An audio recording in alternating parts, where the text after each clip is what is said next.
Danas smo ovde na gazdinstvu koje se bavi malinarstvom. Kooperanti su im svi srpski proizvođači, oni sami su proizvođači maline i nekako to je prava priča kada možete da posetite ovako jedno gazdinstvo koje je vratilo se u zemlju i ovde pronašlo svoj interes, doveo svoju decu da nastave da rade i žive ovde u Srbiji. Tako da ovo su priče koje mi pokazuju da radimo pravu stvar i da će to doći sve na svoje mesto. Poljoprivredna proizvodnja je glavni zamajac razvoja naše lokalne samouprave. Na teritoriji opštine Vrbas imamo registrovanih 2741 gazdinstvo.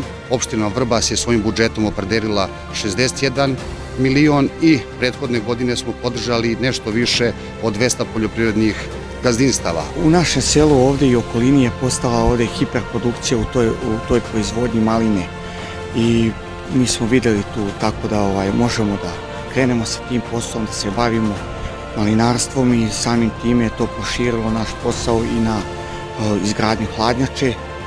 Subvencije značaju puno tako da se proširuje kompletna proizvodnja.